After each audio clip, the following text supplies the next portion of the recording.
The autumn rain pattered against my worn raincoat as I hurried down the slick sidewalk, my fingers cramping from clutching my umbrella against the wind. The scent of wet asphalt mixed with the exhaust from passing cars, creating that distinct city smell that always made me feel small. My shoes, sensible black flats I'd bought on clearance last year, were already soaked through, sending chills up my ankles with every step. "Mommy's going to be late, baby," I whispered into my phone, trying to sound cheerful despite the knot in my stomach. "Is Grandma making dinner? Mac and cheese." My 5-year-old daughter Lily's voice was the only warmth in this dreary evening. "With the dinosaur shapes, perfect. Save some for me, okay? I love you, sweetie. Love you too. Bye." I tucked the phone into my purse and quickened my pace. The restaurant where I waited tables was just 2 blocks away, and my shift started in 15 minutes. Being late wasn't an option. Not when Marcus, the manager, had already given me that look last week when I'd asked for a schedule change to attend Lily's parent-teacher conference. Single mothers didn't get the luxury of second chances in jobs like these. The streetlights flickered on as dusk settled over the city, casting long shadows across storefronts. I'd just rounded the corner when I saw him, Ryan, leaning against a parking meter half a block ahead, scrolling through his phone. My heart seized in my chest, and I instinctively stepped back behind the edge of the building. Ryan, my ex, Lily's father, the man who'd walked out when I was 7 months pregnant, only to reappear 3 months ago, demanding to be part of his daughter's life, now that he had a stable job and a new wife who thought having a ready-made family would be so cute. I peered around the corner. He hadn't seen me yet, but he was standing directly on my route to work. My mind raced through options. Crossing the street would make me even later, and the back alley was too dark and unsafe this time of evening. I could text Marcus, but what excuse would I give? Sorry, hiding from my ex who may or may not try to serve me custody papers again. Just then, Ryan looked up from his phone and turned in my direction. I jerked back, pulse hammering in my throat. Had he seen me? The cold brick wall pressed against my back as I tried to steady my breathing. I couldn't deal with him tonight. Not before an 8-hour shift, not when I was already exhausted from staying up late working on Lily's Halloween costume. The restaurant's red neon sign glowed in the distance, taunting me from beyond Ryan's position. I had to get past him somehow. A black Mercedes pulled up to the curb nearby, its engine purring softly against the backdrop of city noise. The windows were tinted dark, but I could make out a silhouette of someone stepping out. A tall figure in what appeared to be an expensive coat. Something about the deliberate way he moved caught my attention, not hurried like the rest of us always were, but purposeful, as if the world simply adjusted to his pace, rather than the other way around. The man closed the car door, and I glimpsed an elegant watch that caught the streetlight, a brief golden flash against the darkness of his sleeve. A subtle scent drifted my way, something woody and expensive that didn't belong on this worn-down street corner. Inspiration struck me like lightning. Without giving myself time to reconsider, I stepped out from my hiding spot and walked directly toward the stranger, my heart pounding against my ribs. His face came into focus, angular jawline, dark eyes that widened slightly as I approached with clear intent. Before he could speak, I leaned in close. "Please," I whispered urgently. "My ex is over there. Could you just pretend you know me for 10 seconds? I didn't wait for his answer. Ryan had spotted me and was already pushing away from the parking meter, his mouth forming my name. In pure desperation, I did the only thing that might shock Ryan enough to keep him at bay. I stood on my tiptoes, placed my hands on the stranger's solid chest, and pressed my lips against his. The kiss was meant to be quick, just for show. But several things happened at once. The stranger's initial stiffness melted away as his arm snaked around my waist, pulling me closer with a strength that made my breath catch. Ryan called my name, his voice carrying over the sound of passing traffic, and something electric shot through me, from my lips down to my toes, as the stranger tilted his head and deepened what should have been a fleeting touch. When we broke apart, I felt dizzy. The stranger's eyes had darkened, and there was something in them I couldn't quite read. Surprise, certainly, but also something more calculating. His hand remained at the small of my back, warm and steady. "Ella?" Ryan's voice came from just a few feet away now, confusion and annoyance evident in his tone. I turned, still within the circle of the stranger's arm, and feigned surprise. "Oh, Ryan. I didn't see you there." Ryan's gaze shifted between me and the man beside me, his expression souring. "We need to talk about the custody arrangement. You've been dodging my calls." "I'm late for work," I said, hating the slight tremor in my voice.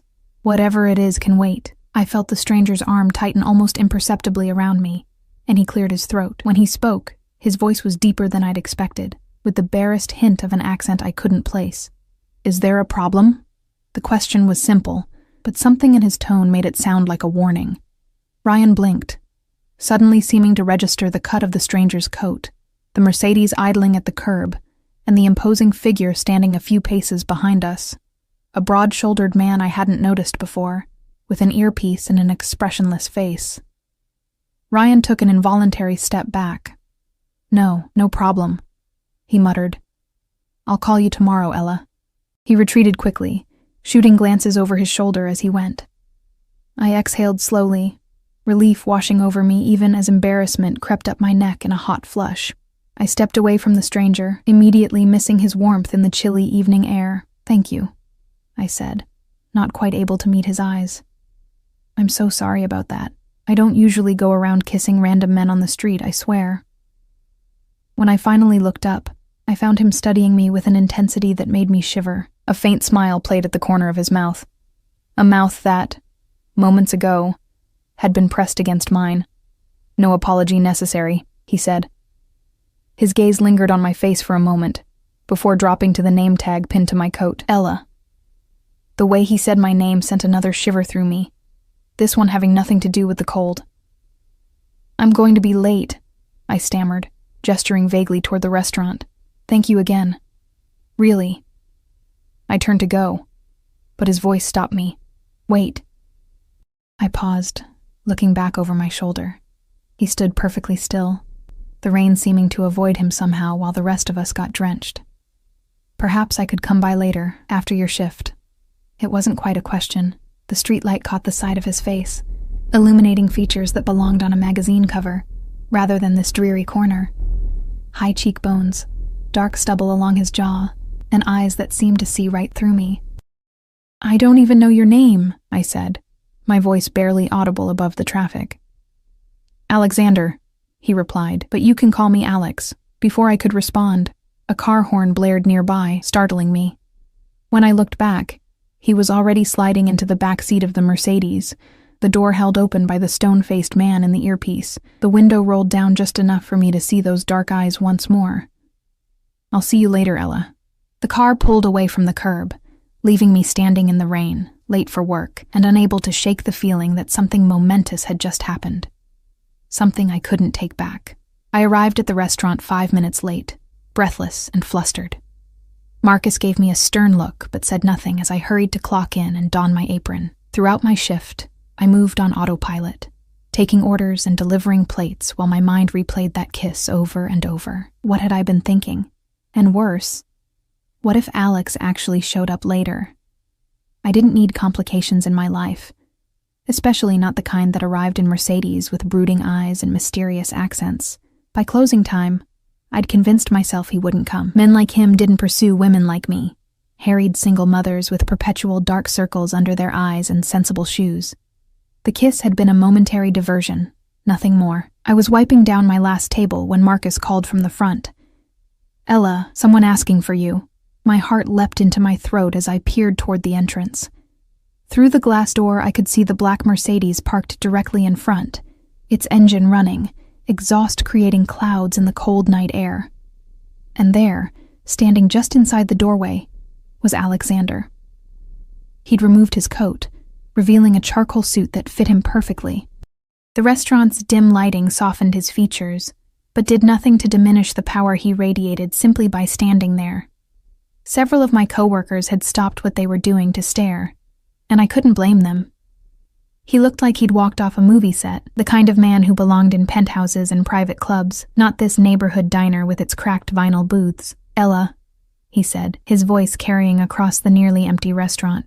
"I promised I'd see you later." And just like that, My carefully constructed life, the one where I worked 2 jobs to make ends meet, where I tucked my daughter in every night with stories about princesses who saved themselves, where I kept my head down and my expectations low, began to unravel with the pull of a single thread. I had no idea that the stranger I'd kissed to escape one problem was about to become a far more dangerous entanglement, one that would change everything. "You didn't have to come," I said, my fingers nervously twisting the strap of my purse as we stood near the entrance. The night air rushed in each time the door opened, carrying with it the scent of his cologne, something that smelled like leather and spice and things I couldn't afford. Alex smiled, a subtle curve of his lips that didn't quite reach his eyes. I wanted to. Those 3 simple words hung between us. I'd spent my entire adult life being unwanted, by Ryan when the pregnancy test turned positive, by potential employers when they saw the gap in my resume, by landlords who frowned at the mention of a child. Being wanted, even in this small way, felt unfamiliar. "I'm just heading home," I said, glancing at the clock. It was nearly midnight. "I have to relieve my mother. She watches Lily, my daughter, when I work late shifts."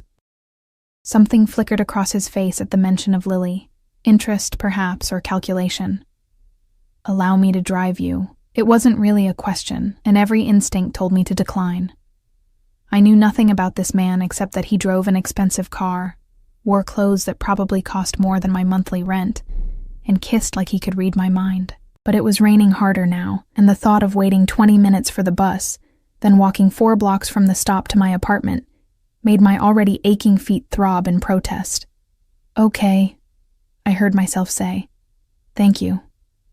Outside, the man I'd noticed earlier, the one with the broad shoulders and earpiece, stood beside the car, opening the rear door as we approached. Up close, I could see the subtle bulge of a weapon beneath his jacket, and my steps faltered. Alex noticed, his hand coming to rest lightly at the small of my back. "That's just Victor. Security is a necessary precaution in my line of work." "What exactly is your line of work?" I asked, sliding into the plush leather interior of the car. It smelled new and expensive, with none of the fast food wrappers and forgotten toys that littered the floor of my old Honda. Alex settled beside me, his thigh inches from mine. Import-export, primarily. Some real estate development. His tone suggested the topic was closed, so I didn't press.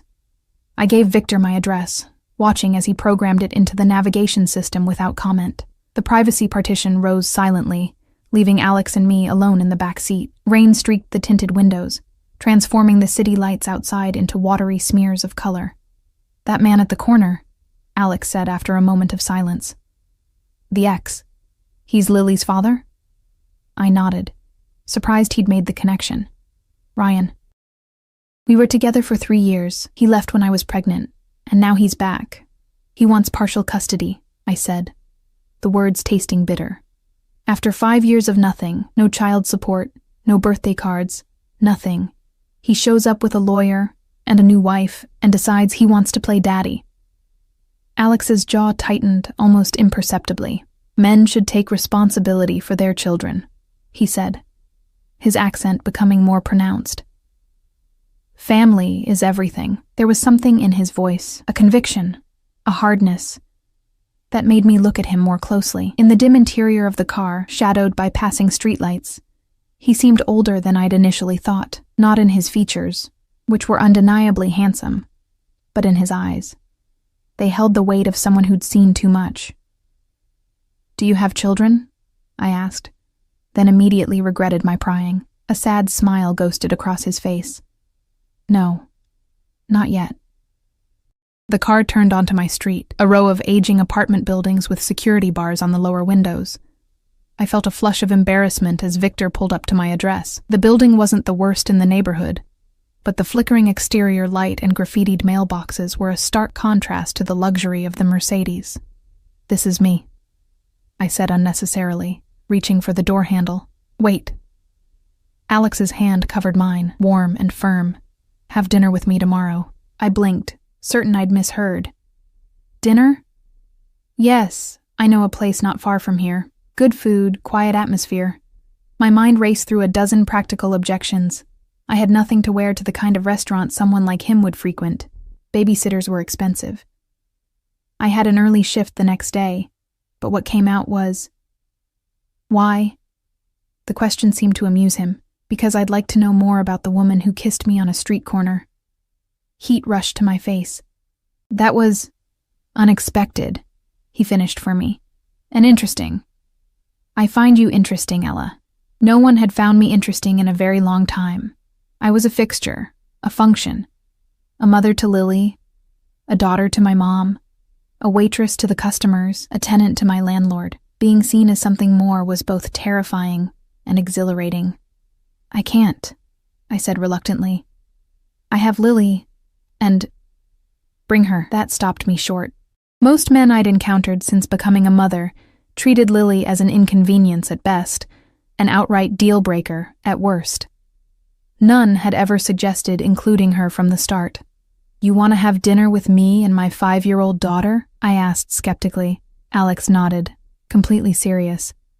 "I'd like to meet her. Unless you're uncomfortable with that." I should have been uncomfortable. Everything about this situation should have set off alarm bells. The expensive car, the security guard, the way he'd appeared at my workplace, his interest in my daughter. But there was something in his expression, a sincerity beneath the confidence, that made me hesitate to refuse. "She can be a handful," I warned. "I'm sure she's delightful," he said. And for the first time that night, his smile reached his eyes, like her mother. Before I could process the compliment, he reached into his jacket and withdrew a business card, pressing it into my palm. It was heavy cardstock, embossed with just his name and a phone number. "Text me your address. I'll pick you both up at 6. Victor was already opening my door, the night air rushing in to break the spell of the car's intimate warmth. I stepped out onto the sidewalk, clutching the business card like a talisman. "Good night, Ella," Alex said, his eyes holding mine for a moment longer than necessary.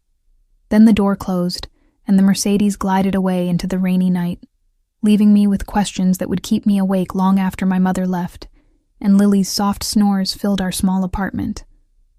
Morning came too quickly, sunshine replacing last night's rain, and illuminating the dust motes dancing in the cramped bedroom I shared with Lily.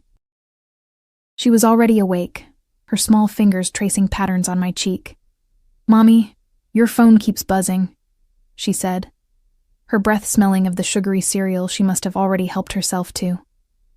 I groaned, reaching for my phone on the nightstand. 3 missed calls from work and a text from an unknown number. Looking forward to this evening. Does Lily have any food preferences I should know about? Last night rushed back to me, the kiss, the car ride, the dinner invitation I'd somehow accepted. I sat up quickly, startling Lily. "Who's asking about my food?" she demanded, her brown eyes, so like mine, widening with curiosity. How did I explain this to her, that Mommy had kissed a stranger to avoid Daddy? That the stranger turned out to be the most intriguing man I'd encountered in years? "A new friend," I said carefully. "He invited us to dinner tonight, like a date?" she asked, her nose wrinkling. I brushed her tangled curls back from her forehead. "Like a dinner with a new friend. Would that be okay with you?" She considered this with the solemn thoughtfulness only children can muster. "Will there be dessert?" I laughed, relief washing through me. "I think that can be arranged." The day passed in a blur of routine chaos.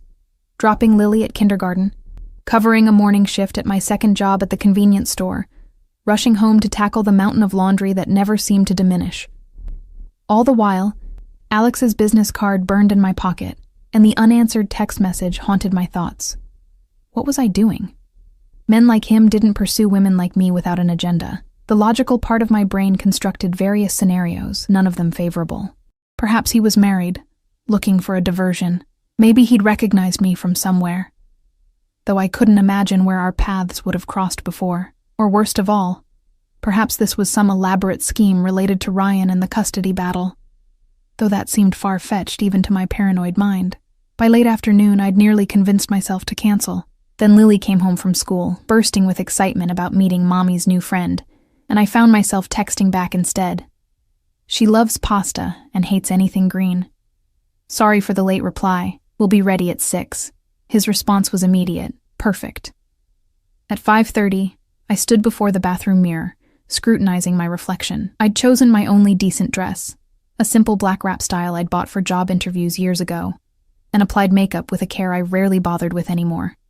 My hair, usually pulled back in a practical ponytail, fell in soft waves around my shoulders. "You look pretty, Mommy," Lily said from the doorway, already dressed in her favorite purple dress and polka dot leggings, an outfit she'd selected after rejecting 3 others. "So do you, sweetie." I knelt to adjust her slightly crooked headband. "Remember what we talked about? Best behavior tonight, okay?" She nodded solemnly. "No singing the poop song, no asking personal questions, and use my inside voice. That's my girl." At precisely 6 p.m., my phone buzzed with a text. "We're outside." My heart skipped as I peered through the window blinds. The black Mercedes was parked directly in front of our building, looking as out of place as a swan in a puddle.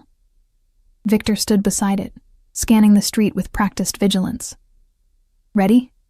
I asked Lily, offering my hand. She took it, bouncing with excitement. "Ready." We made our way downstairs and out onto the sidewalk, where Victor nodded respectfully and opened the rear door. Alex emerged from the car rather than waiting inside, a courtesy I hadn't expected. He looked even more imposing in daylight, dressed in a navy suit that highlighted the breadth of his shoulders. When his eyes met mine, I felt that same electric current from the night before, a recognition that defied logical explanation. Then his gaze shifted to Lily, and his expression softened in a way that transformed his entire face. "You must be Lily," he said, crouching down to her level. "I'm Alex. It's a pleasure to meet you." Lily, usually shy with strangers, particularly men, surprised me by stepping forward confidently. "Are you Mommy's boyfriend?" I felt heat rush to my face, but Alex didn't miss a beat. "I'm a friend who would very much like to take you and your mother to dinner," he replied seriously. "I hear you're a pasta enthusiast." She giggled at the formal phrasing. "I like spaghetti best. Do you? I prefer penne, but I respect your position on the matter." This sent her into another fit of giggles, and just like that, any awkwardness dissolved. Alex straightened, his eyes finding mine with an unspoken question.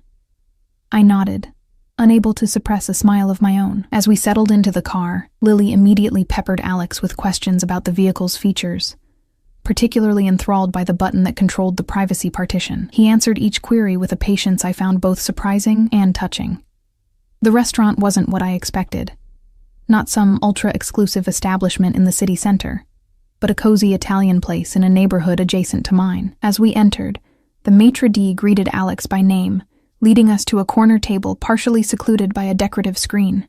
"I come here often," Alex explained, noting my surprise. "The owner is from my homeland." "Where is that?" I asked, realizing how little I knew about him. "Montenegro," he said. "A small country on the Adriatic Sea. I came to America 20 years ago." Before I could ask more, the owner himself appeared, a jovial man with a thick accent who clasped Alex's hand warmly and beamed at Lily and me. Something was exchanged in a language I didn't understand, and the owner's eyes widened slightly as they fixed on me. "Benvenuta alla familia," he said, patting my hand before disappearing toward the kitchen. "What did he say?" I asked as we settled into our seats. Alex looked momentarily discomfited. "A welcome. He's very traditional." The evening progressed with an ease I couldn't have anticipated. Alex ordered for us, after confirming our preferences, and the food that arrived was simply divine, nothing like the Italian-American fare I was accustomed to. Lily was on her best behavior, clearly enchanted by Alex, who treated her with the same respectful attention he showed me. As we shared a dessert, tiramisu that melted on the tongue, I found myself studying him, trying to reconcile the powerful, intimidating figure from last night with the man who was now helping Lily pronounce mascarpone correctly. His deep laugh rumbling when she deliberately mangled the word. "Why are you looking at me like that?" he asked quietly, when Lily became distracted by the small toy the owner had brought her. "I'm trying to figure you out," I admitted. "Ask me anything," he offered, though something in his expression suggested there would be boundaries to his transparency. I considered my question carefully. "Last night, you said family is everything to you, but you also said you don't have children. I'm wondering about your family." A shadow crossed his face, so brief I might have imagined it. "My parents died when I was young. I was raised by my uncle." He took a sip of his wine. "I have cousins, distant relatives, business associates who have become like family. "I'm sorry about your parents," I said, recognizing the familiar contours of loss in his carefully neutral tone. He acknowledged this with a slight nod. "It was a long time ago. My mother would have liked you," he added unexpectedly. "She valued strength. You have it in abundance." The compliment caught me off guard. "Me? I'm barely keeping it together most days, and yet you do," he said, his gaze intense. "You provide for your daughter, you stand up to your ex, you work multiple jobs. That is strength, Ella. No one had ever framed my daily struggle as strength before. In my darkest moments, I'd seen it as mere survival, sometimes even failure to provide Lily with the life she deserved, the stability I'd never had. "Mommy, I'm sleepy," Lily announced, interrupting the moment as she leaned against my side, her eyes heavy. Alex signaled for the check, which the owner refused with a wave of his hand and another stream of that melodic language. Alex didn't argue, instead slipping what I suspected was a very generous tip to our server. The drive home was quiet, Lily dozing against my shoulder. When we arrived at my building, Alex insisted on escorting us upstairs. "Security concerns," he said, though the neighborhood was quiet tonight. At my door, Lily mumbled a sleepy goodnight before I ushered her inside to brush her teeth.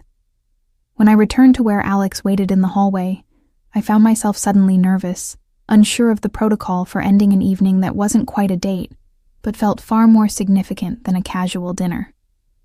"Thank you," I said simply. "For dinner. Lily had a wonderful time, and you?" he asked, stepping closer. "I did too," I admitted. He reached out slowly, giving me time to step back if I chose, and tucked a strand of hair behind my ear. His fingers lingered against my cheek, warm and slightly calloused. Not the manicured hands I'd expected from someone of his apparent wealth. "I'd like to see you again," he said, his voice low. "Both of you." Warning bells sounded in the back of my mind. Too fast, too intense, too good to be true. But I found myself nodding anyway. "I'd like that." He leaned down, and I thought he might kiss me again, but instead, his lips brushed my cheek, achingly gentle. "Good night, Ella." I watched him walk away, a strange mixture of relief and disappointment swirling in my chest. Only after the sound of his footsteps had faded did I close the door, leaning against it as I tried to make sense of the emotions coursing through me. What I didn't know then, couldn't have known, was that while Alexander had been exceedingly careful in what he revealed about himself that night, others had been far less discreet. As I tucked Lily into bed and prepared for another day of mundane struggle, a photograph taken by a passerby outside the restaurant was already making its way through channels that would set in motion events beyond my comprehension. The stranger I had impulsively kissed to avoid one danger had unknowingly placed me directly in the path of another, one far more perilous than I could have imagined. 3 days passed before I heard from Alex again. 3 days in which I alternated between scolding myself for acting like a lovesick teenager and checking my phone with embarrassing frequency. When his message finally came, it was brief, but sent my pulse racing. "Are you free tomorrow evening?" I stared at the text during my break at the convenience store, the fluorescent lights buzzing overhead as I weighed my response. Part of me, the practical, cautious part that had kept Lily and me afloat these past 5 years, whispered warnings. I still knew almost nothing about this man, and what little I did know suggested complexities I wasn't equipped to handle. But another part of me, a part that had been dormant for so long I'd forgotten it existed, craved the electricity of his presence, the way he looked at me like I was something precious, rather than something broken. "I work until 5. After that, yes."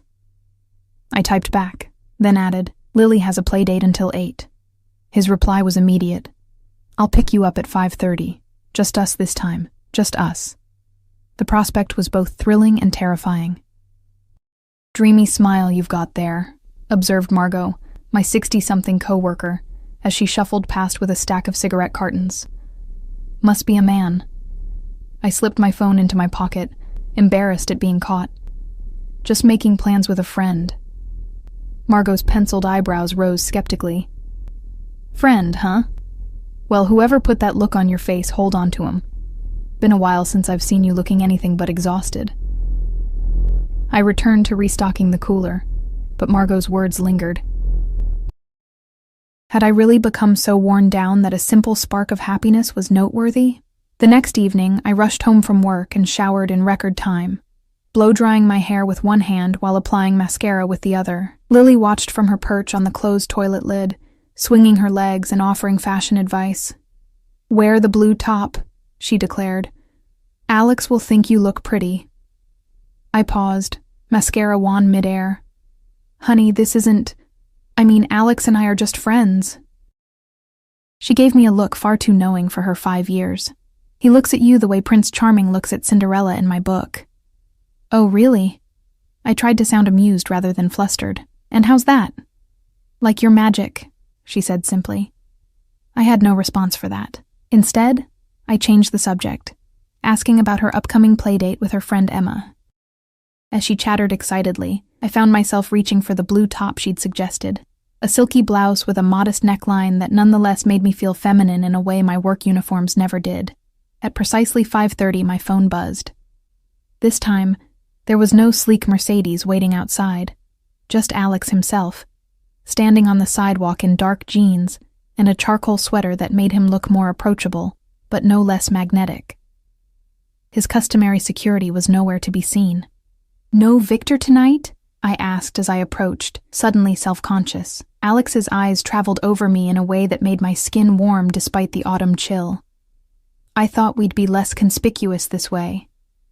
He gestured to a motorcycle parked at the curb, a sleek, expensive-looking model that gleamed under the streetlights. "Do you mind? It's not far." I eyed the motorcycle with a mixture of trepidation and excitement. "I haven't been on one of those since college." He held out a helmet. "I'll drive carefully." 10 minutes later, I found myself clinging to his solid warmth as we weaved through early evening traffic, the vibration of the engine between my thighs, and the rush of wind creating a heady combination. By the time we stopped, I was breathless with exhilaration, my hair wild despite the helmet. We'd arrived at the waterfront, where abandoned warehouses had been converted into trendy lofts and restaurants. Alex led me to what appeared to be a former loading dock, now transformed into an open-air market with food stalls and twinkling lights strung overhead. "I thought you might enjoy something different," he explained, watching my reaction carefully. "It's perfect," I said truthfully. The casual setting was a relief after my anxiety about where someone like him might take me. We wandered among the stalls, sampling street food from a dozen different cultures. Alex seemed to know many of the vendors. Exchanging greetings in various languages, I noticed a pattern. The respect they showed him was more than mere friendliness. There was deference in their manner, a careful attentiveness that suggested his patronage meant more than just business. "How do you know all these people?" I asked as we sat on a bench overlooking the water, sharing a paper cone of crispy churros. He wiped a speck of sugar from his lip. "Many are immigrants who needed help establishing their businesses. My company provided loans, permits, protection." "Protection?" I echoed. Something shuddered in his expression. This area wasn't always safe.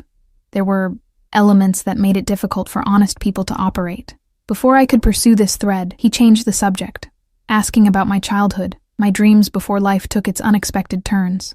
To my surprise, I found myself telling him things I rarely shared. About my father's abandonment when I was 12, my mother's subsequent struggles with depression, my determination to create a different kind of life for Lily. "And yet here you are," he said quietly, repeating the pattern with a man who abandoned his child. The observation stung with its accuracy. It's not the same. My mother never fought for child support or tried to maintain contact with my father. I've done everything I can to give Lily stability, including keeping her father away. His tone wasn't accusatory, merely inquiring. I bristled slightly. Ryan chose to stay away for 5 years. He only came back when his new wife decided playing stepmother would be fun. He doesn't know Lily, her favorite color, her nightmares, her allergies. He hasn't earned the right to disrupt her life now. Alex nodded, seemingly satisfied with my answer. "Family should be protected," he said. That same conviction from our first night together coloring his tone. Sometimes that means protecting them from those who would cause harm, even if those people are blood. Something in the way he said it made me wonder about the family he'd mentioned. The uncle who raised him. the cousins he referred to as distant. There was a story there, one etched in the hard lines around his mouth when he spoke of protection. "What about you?" I ventured. "You said your parents died when you were young. Is that why you came to America?" His jaw tightened, almost imperceptibly. "Yes. My uncle brought me here after they were killed." "Killed?" The word slipped out before I could stop it. Alex was silent for a long moment, his gaze fixed on the darkening water. When he finally spoke, his voice had a controlled quality that suggested he was choosing his words with extreme care. "There was violence in my country, political instability. My father was on the wrong side of powerful people." He turned to me, his expression grave. "That's why I understand your instinct to protect Lily. I know what it is to be a child caught in adult conflicts." The raw honesty in his voice made my throat tight. Without thinking, I reached for his hand, twining my fingers with his. His skin was warm despite the cooling night air, and he squeezed gently, a silent acknowledgement of shared understanding. We sat like that for a while, the comfortable silence punctuated only by the distant sounds of laughter and music from the market behind us. When he finally spoke again, his voice was lighter. "Tell me about Lily. What makes her laugh? What scares her? I want to know." And so I told him about Lily's boundless energy and fierce opinions, her love of dinosaurs and ballet, her fear of thunderstorms that had her crawling into my bed during summer nights. He listened with genuine interest, sometimes asking questions that revealed his own lack of experience with children, but never made me feel like I was boring him. "She asked about you yesterday," I admitted, as we walked back toward his motorcycle. "She wanted to know when we'd see you again." His expression brightened. "And what did you tell her?" "That I didn't know. That adults have complicated schedules." He stopped walking, turning to face me. "My schedule is not too complicated for the two of you." The intensity of his gaze made my breath catch. "Alex, I paused, gathering my courage. "What is this? Between us?" "Because I need to be careful, for Lily's sake." "What do you want it to be?" he countered, stepping closer. The truth was, I didn't know.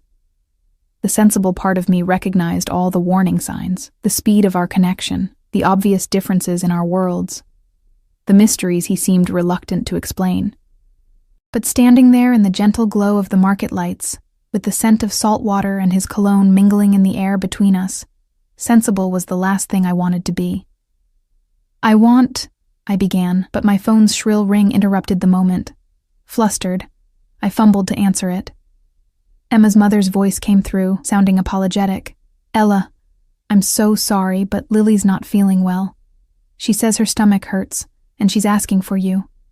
My maternal instincts immediately overrode everything else. "I'll be right there," I promised, already calculating the fastest route to Emma's house. When I hung up, Alex was already pulling out his phone. "Where is she? I'll have my driver take us."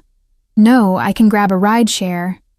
"Ella," his tone brooked no argument. "Your daughter is sick. Let me help." 10 minutes later, we were pulling up to Emma's house in the now familiar Mercedes, Victor at the wheel. I barely waited for the car to stop before jumping out, Alex close behind me. Emma's mother met us at the door, looking relieved. "She's in the bathroom," she explained. She was fine, then suddenly complained about her stomach after dinner. No fever, though. I found Lily curled on the bathroom floor, her small face pale and tear-streaked. "Mommy," she whimpered, reaching for me. "I'm here, baby," I soothed, feeling her forehead. It was cool to the touch, which was a relief. "What hurts?" "My tummy," she moaned. "It's doing flips." I helped her up, murmuring comforting nonsense as I guided her out of the bathroom. In the hallway, I was surprised to find Alex crouched at eye level, his expression one of genuine concern. "Hello, little one," he said gently. "Not feeling well?" Lily shook her head miserably, then unexpectedly reached for him. Without hesitation, Alex scooped her into his arms as if he'd been doing it her entire life. "My mother used to say that stomach aches needed 3 things, he told her as we walked to the car. "Warm tea, a soft blanket, and someone to tell you stories until you fall asleep." Lily rested her head against his shoulder. "What kind of stories?" "Stories about brave little girls who befriend dragons," he said. his accent more pronounced as he settled her into the back seat. My homeland is full of such tales. I watched, a lump forming in my throat, as this man I barely knew cradled my daughter with such natural tenderness. It was disarming, this glimpse of gentleness from someone who otherwise radiated power and control. Back at our apartment, Alex insisted on helping. While I got Lily into her pajamas, he found his way around my tiny kitchen, brewing chamomile tea and locating the crackers I kept for upset stomachs. By the time I emerged from the bedroom, he had arranged a makeshift nest of blankets on the couch and was warming a heating pad in the microwave. "You didn't have to do all this," I said, oddly touched by his efficiency. He shrugged, a gesture too casual for his usual demeanor. "I wanted to help." Lily patted out in her dinosaur pajamas, looking marginally better. Her eyes lit up at the sight of the blanket nest, and she allowed Alex to tuck the heating pad against her middle, while I held the tea for her to sip. "Story now?" she asked him hopefully. And so, in my cramped living room, with my daughter's head pillowed on his lap, Alexander, a man who arrived in a Mercedes with armed security, told a story about a little girl who found a dragon's egg in the mountains of his homeland. His deep voice wove images of mist-shrouded peaks and ancient forests, of brave deeds and loyal friendships. By the time he finished, Lily was asleep, her breathing deep and even. "You're good with her," I said quietly as he gently extricated himself, laying her head on a cushion. "Children are honest," he replied, his voice equally soft. "They see what adults often miss." We moved to the kitchen, where I offered him coffee, the only thing I had that seemed appropriate for an adult guest at this hour. He accepted, leaning against my chipped countertop as I prepared the French press. "Thank you for tonight," I said. "For the date. For helping with Lily. All of it." "Date?" he echoed, one eyebrow lifting. I felt heat rush to my face. "It was a date," he confirmed, his mouth curving into a smile that made my heart stutter. "The first of many, I hope." He moved closer, until I could feel the warmth radiating from his body. "Ella," he said, my name like a caress in his accent. "I should tell you something." The serious tone made me tense. "What is it?" "The night we met wasn't entirely coincidence." I froze, coffee forgotten. "What do you mean?" He sighed, running a hand through his dark hair, the first genuinely nervous gesture I'd seen from him. "I knew who you were. I'd seen you before, at the restaurant where you work. You'd been watching me?" The thought was unsettling. "Not in the way you're thinking," he hastened to add. "I own the building. I was there meeting with the owner about renovations, and I saw you." A faint smile crossed his lips. "You were kind to an elderly couple who couldn't decide on their order, patient, when others would have been frustrated. I remembered the couple, regulars who always took forever to order, then inevitably changed their minds halfway through the meal. So you were... what? Planning to approach me?" "I was considering it," he admitted. "Then you approached me instead, in a way I could never have anticipated. I didn't know whether to feel flattered or manipulated. Why are you telling me this now?" He reached for my hand, his thumb tracing circles on my palm. "Because I don't want secrets between us. Not about this." "Are there other secrets I should know about?" I asked, not entirely joking. A shadow crossed his face. "There are aspects of my business that are complicated. Things I don't discuss with anyone who isn't directly involved." The vagueness of his answer should have alarmed me more than it did, but standing there in my kitchen, with Lily sleeping peacefully in the next room, and this enigmatic man looking at me like I was the only thing that mattered, I found it difficult to summon the appropriate caution. "I understand privacy," I said finally. "Everyone has parts of themselves they keep guarded." Relief flickered across his features. "Thank you." He raised my hand to his lips, pressing a kiss against my knuckles that sent shivers racing up my arm. "I should go. You both need rest." I walked him to the door, suddenly reluctant to see him leave. In the dimly lit hallway, he paused, his eyes searching mine. "Can I see you again tomorrow? Perhaps bring dinner here, for both of you." "Lily would love that," I said. "And so would I." He leaned down, and this time there was no interruption as his lips found mine. Unlike our first kiss, the desperate charade on the street corner, this one was deliberate, unhurried. His hand cradled my face, thumb stroking my cheekbone as if I were something delicate and precious. I melted into him, my fingers clutching the soft material of his sweater. When we broke apart, I was breathless, my heart pounding against my ribs. "Good night, Alex." "Sweet dreams, Ella," he murmured, his accent thicker than usual. I watched him until he disappeared down the stairwell, then closed the door and leaned against it, a ridiculous smile spreading across my face. It lasted until I checked on Lily, who was still sleeping soundly on the couch. As I brushed a curl from her forehead, reality reasserted itself. What was I doing? Falling for a man I barely knew. A man with complicated business and armed security. A man who admitted to watching me before we met. It was reckless, potentially dangerous. And yet, the way he'd cared for Lily tonight, the genuine concern in his eyes, the tenderness of his touch, none of that felt dangerous. It felt like something I'd been missing for longer than I cared to admit. I carried Lily to our shared bedroom, tucking her into her twin bed before climbing into my own. Sleep eluded me as I stared at the ceiling, replaying the evening's events. What I didn't know, couldn't have known, was that across town, in an elegant penthouse overlooking the city, Alexander was making a phone call that would change everything. "It's confirmed," he said into the phone, his voice stripped of the warmth it held when speaking to me. "Ryan Mercer is meeting with his lawyer tomorrow to finalize the custody filing." A pause as he listened to the response. "No, she doesn't know who he really works for. She thinks it's just her ex being difficult." Another pause. "Yes, I'm sure. I'll handle it personally." He ended the call and moved to the window, staring out at the city lights, his expression hard as granite.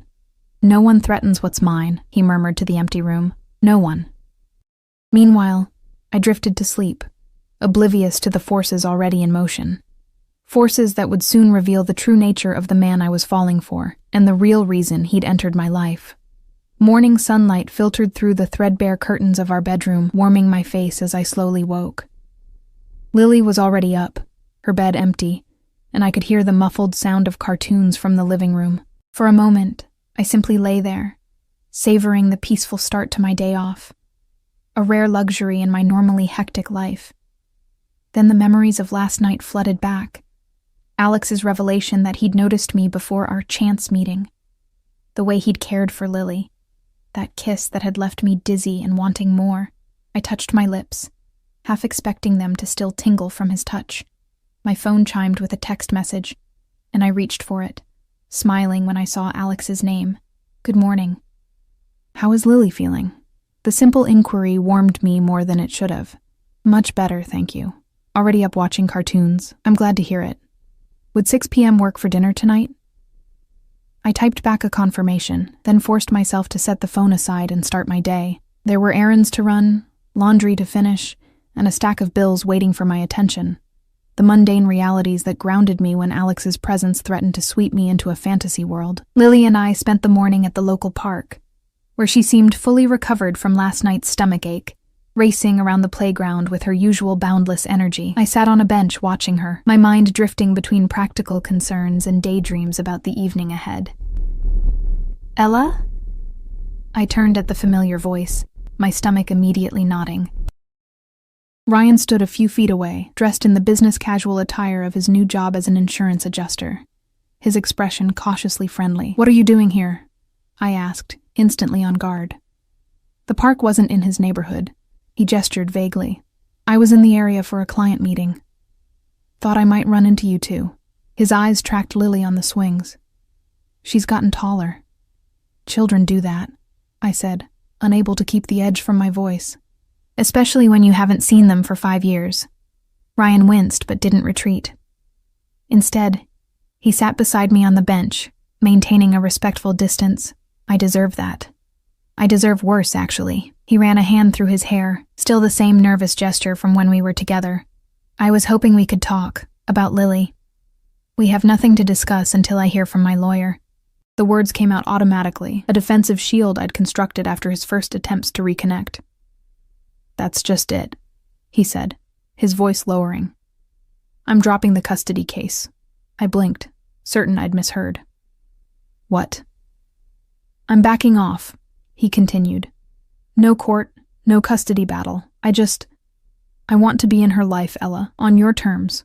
Whatever you think is best." Suspicion immediately flared. This abrupt about-face didn't align with the aggressive stance he'd taken just a week ago, when he'd threatened to take me for everything if I didn't agree to his custody demands. "What changed?" I asked bluntly. Ryan shifted uncomfortably, his gaze darting around the playground. "I've been doing some thinking about what's best for Lily." He swallowed visibly. "And I got some advice about the situation." "Advice," I repeated flatly. "From whom?" "Just people who know about these things," he said evasively. "Look, the point is, I'm not going to push. I'd like to see her occasionally, maybe take her for ice cream sometimes. But I respect that you're her mother and you know what's best." I studied him, noticing for the first time the subtle signs of stress, the shadows under his eyes, the tension in his shoulders. This wasn't the same Ryan who had confidently informed me that his new wife would make an excellent stepmother just weeks ago. "Why now?" I pressed. "What's really going on, Ryan?" He stood abruptly. "Nothing's going on. I just realized I was being selfish." His voice had a practiced quality to it, as if he'd rehearsed this conversation. "Think about it, okay? Call me when you're ready to discuss visitation. No pressure, no lawyers." Before I could respond, he walked away, his pace just shy of hurried. I watched him go, bewilderment mingling with cautious relief. This was what I wanted, Ryan backing off his custody demands. But the suddenness of it left me uneasy. Lily raced over, breathless from playing. "Who was that man talking to you, Mommy?" I hesitated, unsure how to explain. She had no memories of Ryan, knew him only as a name and a concept.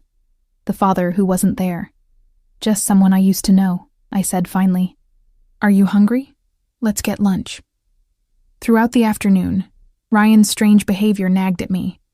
I tried calling my lawyer, but it was Saturday, and her office was closed. By the time 6 p.m. approached, I had pushed the matter to the back of my mind, focusing instead on getting the apartment presentable for Alex's visit.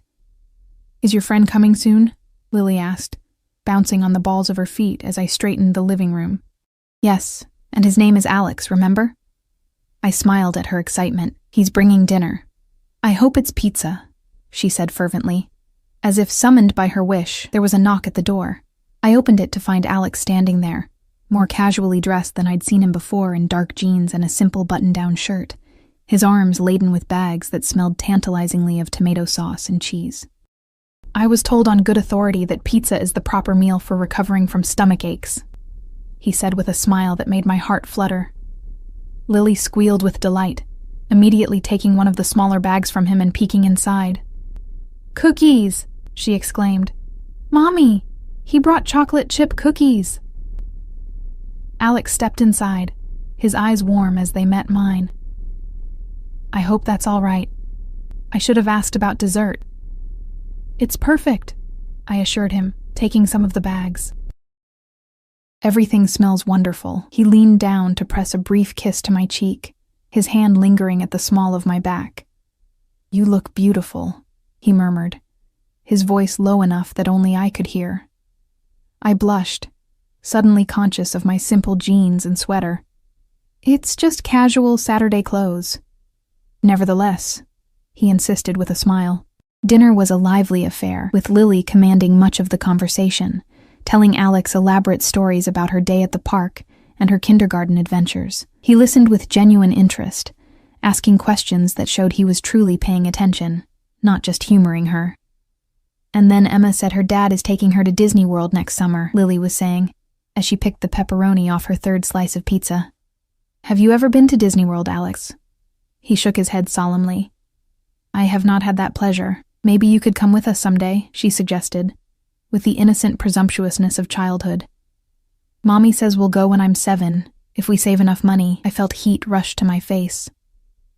"Lily, I would be honored," Alex interrupted smoothly, his eyes meeting mine over Lily's head. "Though perhaps we should ask your mother if she would want company on such a trip."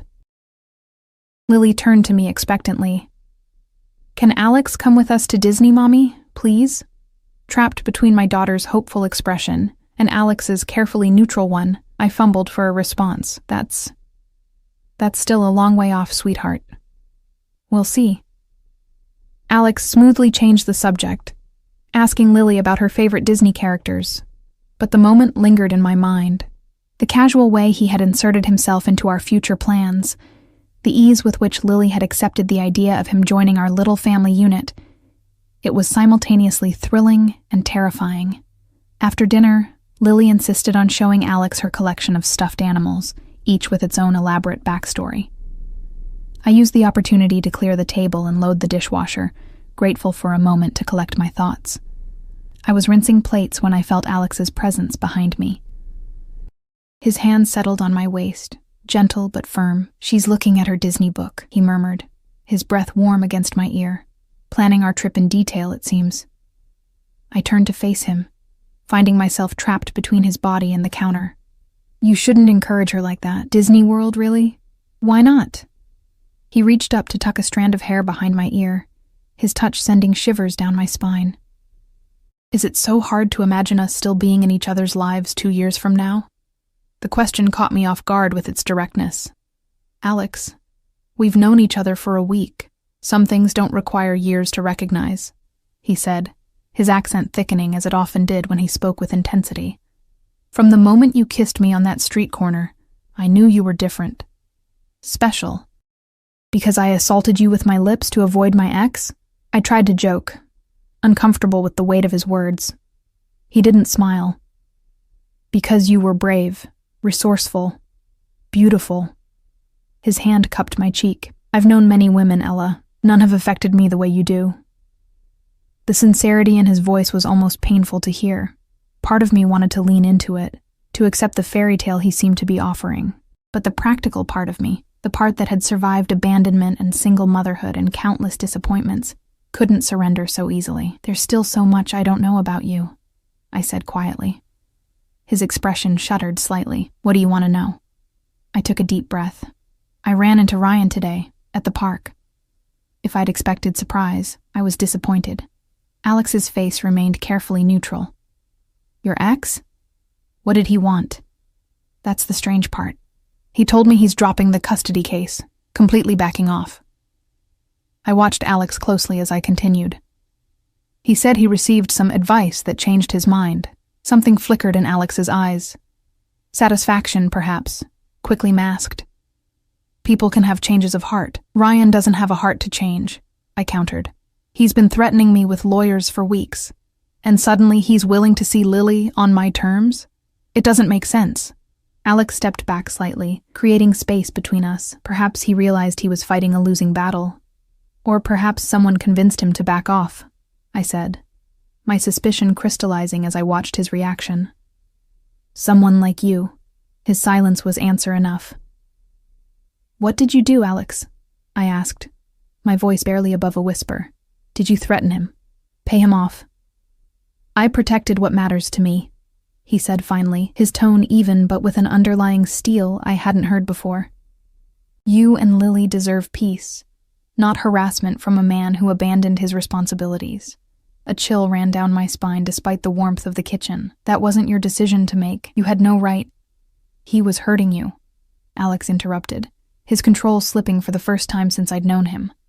"Using your child as a weapon. Men like that don't respond to reason or legal arguments. They respond to strength." "What exactly did you do?" I pressed, suddenly afraid of the answer. He exhaled slowly, visibly reining himself in. "Nothing violent, if that's what you're worried about. I simply made it clear that pursuing this custody battle would not be in his best interest. And he just believed you? A stranger?" A cold smile touched Alex's lips. "I am not without influence in this city. Your ex-boyfriend recognized my name."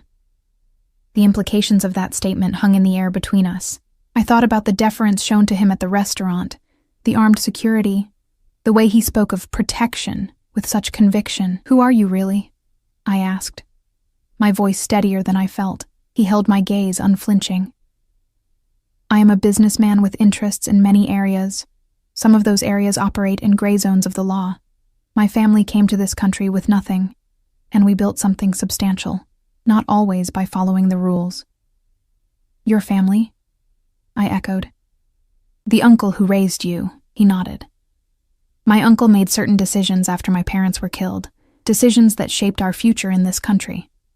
I inherited his position when he died 10 years ago. The pieces were clicking into place. His wealth, his power, the fear he seemed to inspire in others. You're not just an import-export, are you?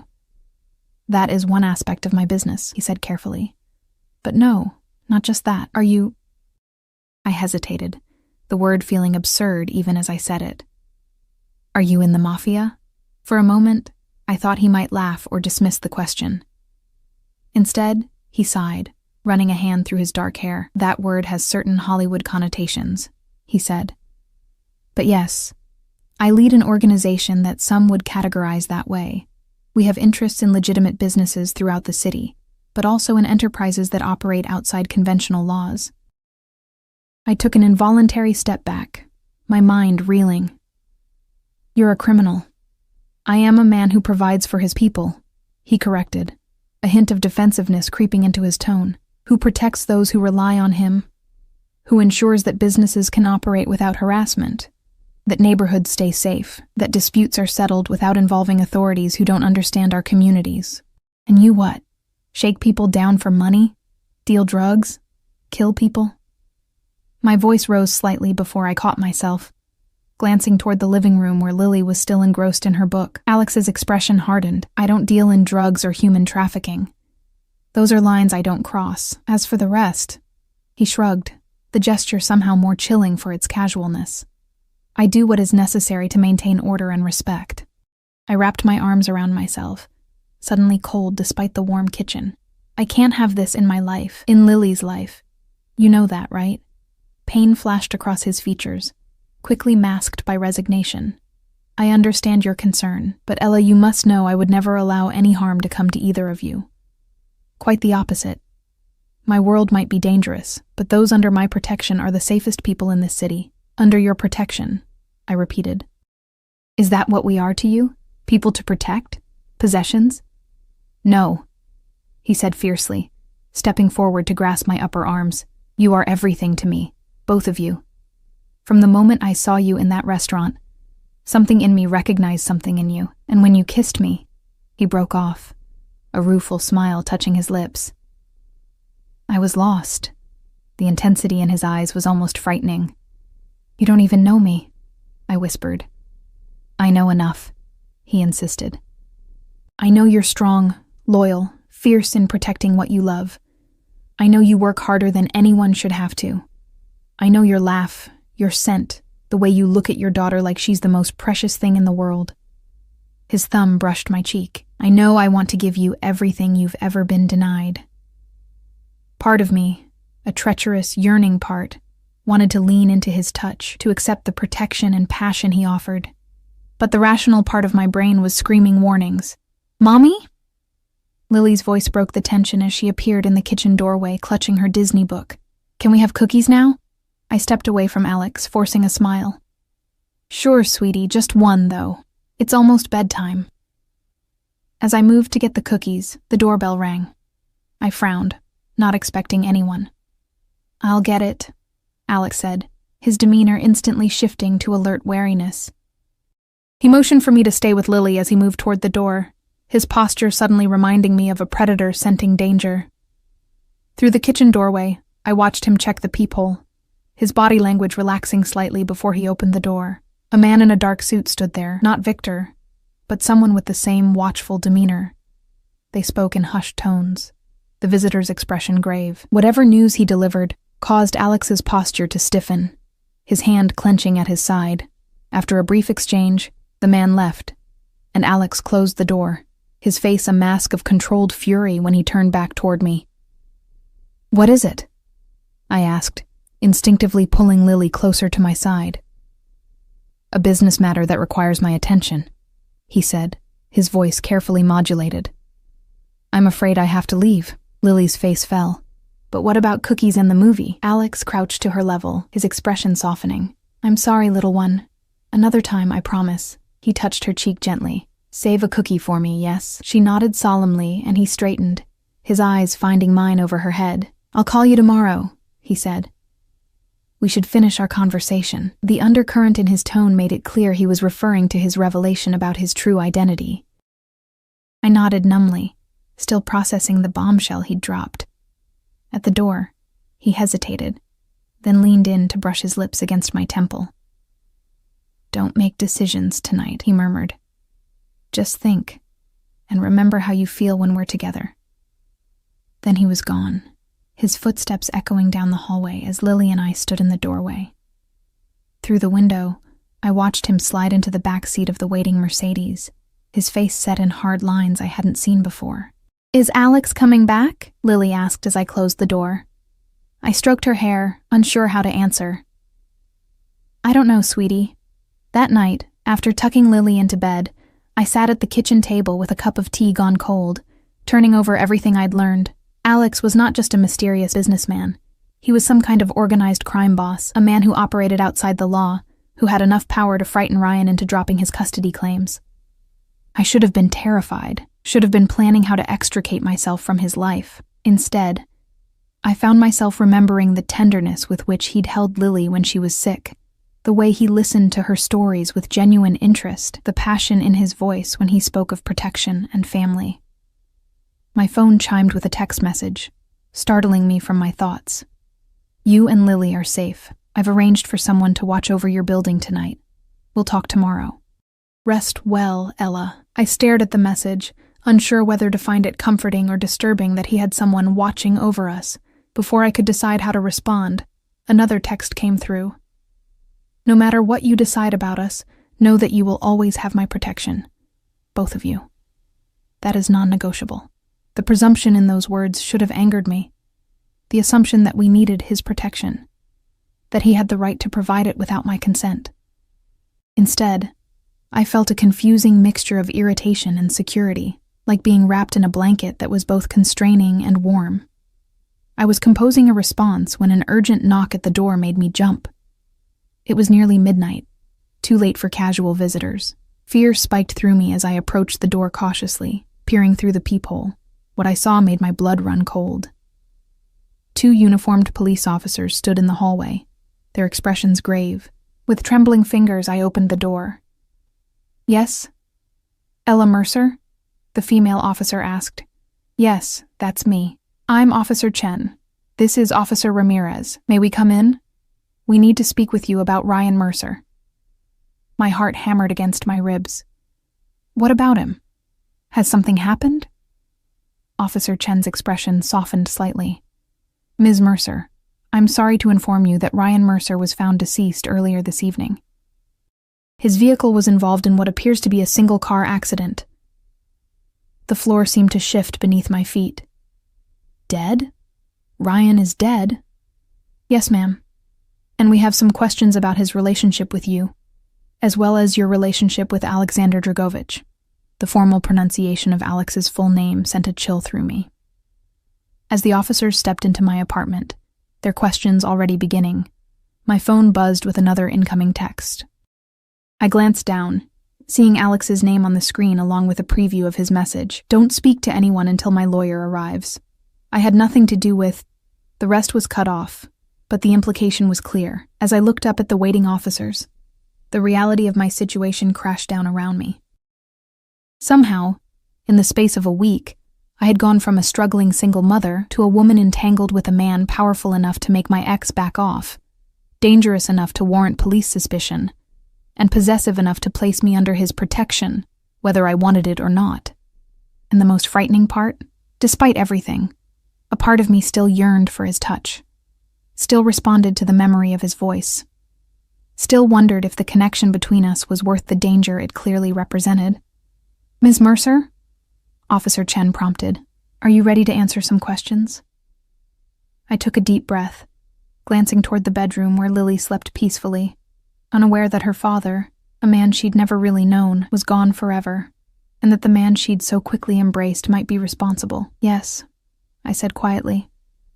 "I'll tell you what I know." Dawn was breaking as the police finally left my apartment. I stood at the window, watching their patrol car pull away, exhaustion and shock making my limbs feel heavy. Throughout the endless night of questioning, I had told them everything I knew about Ryan, about Alex, about the strange conversation in the park. Everything except the text message Alex had sent just as they arrived. That I had kept to myself, a small betrayal that weighed on my conscience. The lawyer Alex had promised arrived an hour into the questioning, a sharp-eyed woman in an impeccable suit who advised me to answer only the most basic questions and deflected anything that might implicate Alex in Ryan's death. The officers clearly suspected a connection, but they admitted they had no evidence of foul play in what appeared to be a simple case of a driver losing control on a rain-slicked road. I hadn't heard from Alex since that truncated message. His lawyer refused to discuss his whereabouts, saying only that he was addressing the situation and would contact me when possible. Lily would wake soon, and I would have to tell her about Ryan. Not that he had been part of her life, but she deserved to know that her father, however absent, was gone forever. The thought made my throat tight with unshed tears. Not for Ryan himself, but for the complicated grief of losing possibilities, even ones that might never have materialized. My phone rang, startling me. A blocked number. "Hello?" I answered cautiously. "Ella." Alex's voice was strained, lacking its usual control. "Are you all right? Did the police—" "They just left," I cut in. "Your lawyer made sure I didn't say anything damaging." A heavy sigh came through the line. "I'm sorry you had to go through that. This isn't what I wanted for you. Did you do it?" The question burst from me, direct and unvarnished. "Did you have Ryan killed?" "No." The answer came immediately, with a conviction that made me want to believe him. "I swear to you, Ella, his death was an accident. But you threatened him," I pressed. "You scared him into dropping the custody case." A pause. "Yes, I told him to back off, made it clear there would be consequences if he continued harassing you. But those consequences were financial, legal. Not this." His voice softened. "I would never bring that kind of violence into your life, into Lily's life." I leaned against the window frame, suddenly too tired to stand. "The police think otherwise. The police always look at me when something happens in this city," he said, a note of bitterness creeping in. "But they won't find evidence of wrongdoing because there isn't any. Ryan lost control of his car on a wet road. A tragic accident, nothing more." I wanted to believe him. Despite everything, despite the danger and complications he represented, I wanted to trust that the man who had held my daughter so tenderly, who had looked at me like I was something precious, wasn't capable of cold-blooded murder. "Where are you?" I asked. "Somewhere safe," he replied vaguely. "I can't come to you right now. It would only bring more scrutiny, but I've arranged for Victor to be nearby if you need anything." The thought of being watched, even for protection, made me uneasy. "Alex, I don't know if I can do this, any of this. My priority has to be Lily." "I understand that," he said quickly. "And that's my priority too, your safety, your peace of mind." He paused. "But I'm asking you to trust me, Ella, to give me a chance to prove that who I am doesn't have to define us." Before I could respond, there was a noise behind me, the soft padding of small feet on the floor. "Mommy?" Lily stood in the hallway, rubbing sleep from her eyes. "Who are you talking to?" "I have to go," I said into the phone. "Lily's awake." "Ella, wait," Alex began. But I ended the call, setting the phone aside as I knelt to embrace my daughter. "Good morning, baby," I said, forcing a smile. "Did you sleep well?" She nodded against my shoulder. "Is Alex coming back today? He promised to finish the dragon story." The innocent question made my heart ache. "Not today, sweetie. He had to go away for a little while." Her face fell, and I realized with a pang how quickly Alex had become important to her. "Will he come back?" "I don't know," I answered honestly. "But right now I need to talk to you about something else, something important." I led her to the couch, gathering her onto my lap as I searched for words to explain death to a 5-year-old. As I began to speak, tears filling both our eyes for a man she had never known, I made a silent promise to myself. Whatever happened next, whatever I decided about Alex, it would be with Lily's well-being as my only consideration. 3 days passed with no word from Alex beyond brief text messages, assuring me that things were being handled and asking about our welfare. I took a leave of absence from work, using Ryan's death as the reason, though in truth I was hiding from the police who still drove past our building occasionally, from the reporters who had somehow discovered my connection to both Ryan and Alexander Dragovich, a person of interest in ongoing investigations. On the fourth day, as Lily napped after an emotionally exhausting morning at Ryan's funeral, attended only by us, his new wife, and a handful of co-workers, a knock came at the door.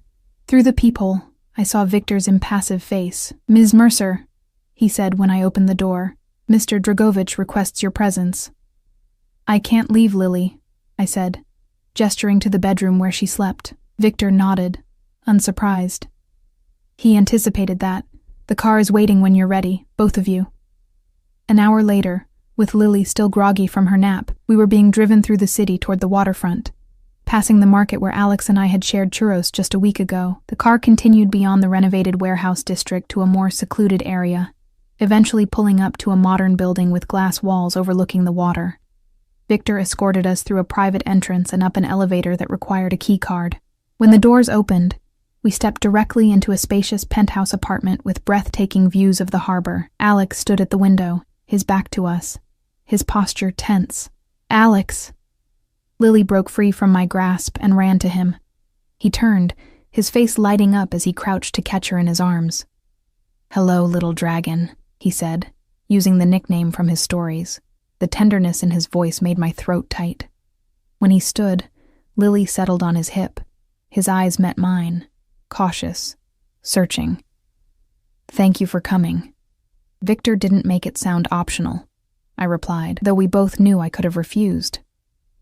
"Please sit," he said, gesturing to a seating area. As Lily explored the apartment with wide-eyed curiosity, Alex explained the situation. The police investigation into Ryan's death had concluded it was indeed an accident, a combination of high speed, wet roads, and alcohol in his system. Alex had been cleared of any involvement. "But there are other matters," he continued. "Investigations into some of my business dealings. It would be complicated for you to be associated with me right now." My heart sank. "So this is goodbye?" "No," he said firmly. "This is a proposal." He outlined his plan, a house on the coast, far from the city, where Lily and I could live in comfort and safety while the legal issues were resolved. He would visit when possible, but we would be removed from the scrutiny, the danger, the complications of his world. "You want to hide us away?" I summarized, a flash of anger cutting through my exhaustion. "I want to protect you," he countered. "Give you space and time to decide what you want, without pressure from me or threats from outside." I looked at Lily, who was enraptured by the view of boats in the harbor, then back at Alex. "And if I say no? If I decide I can't be part of your world, even at a distance?" Pain flashed across his features. "Then I would respect that decision, provide for you both anonymously, ensure your safety from afar, and," he swallowed visibly, "and let you go." The sincerity in his voice was unmistakable. Whatever else Alex might be, criminal, dangerous, morally ambiguous, his feelings for us were genuine. "I need time to think," I said finally. "Of course," he agreed immediately. "Stay here tonight. The building is secure and I'll be nearby, but not imposing my presence." That night, after Lily fell asleep in the luxurious guest bedroom, I stood on the balcony overlooking the city lights and water beyond.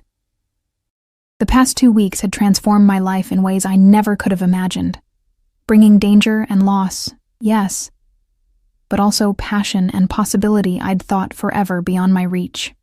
The balcony door slid open behind me, and I knew without turning that it was Alex. He stood beside me, not touching, respecting the distance I'd requested. "What are you afraid of, Ella?" he asked softly. "Truly?" I considered the question, wanting to give an honest answer. "That I'll lose myself in your world. That Lily will grow up surrounded by danger and moral compromise. That I'll look back one day and not recognize the woman who chose this path." He nodded, accepting my fears without defensiveness. "And what do you want? If fear were removed from the equation?" The question pierced straight to my heart. "Connection," I whispered.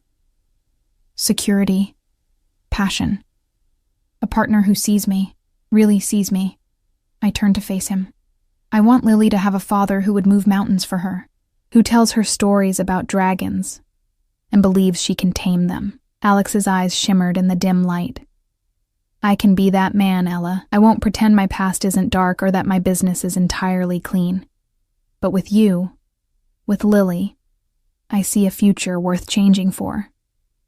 He reached for my hand, and I let him take it, feeling the familiar warmth of his touch. I'm not asking you to decide everything tonight, he said. Just say you'll come to the house by the sea. Give us time to find our way forward, on your terms. As I looked up at him, this powerful, dangerous, tender man who had upended my carefully constructed life, I realized that my decision had already been made. Not in this moment, but in a series of moments, when he held Lily as she slept, when he listened to her stories with genuine interest, when he looked at me like I was the answer to a question he'd been asking his whole life. Yes, I said softly. We'll come. His smile transformed his face. Years of hardness melting away as he pulled me gently into his arms. Against the backdrop of city lights and distant waves, I rested my head against his chest, listening to the steady beat of his heart. The path ahead was uncertain, fraught with complications and potential dangers, but for the first time in years, I wasn't facing it alone. Whatever came next, we would face it together. The single mother, the crime boss, and the little girl who had unknowingly brought them together with a dragon story and a dream of Disney World. The stranger I had impulsively kissed on a rainy evening had become the man I was choosing to build a future with. Complicated, dangerous, beautiful, and entirely ours.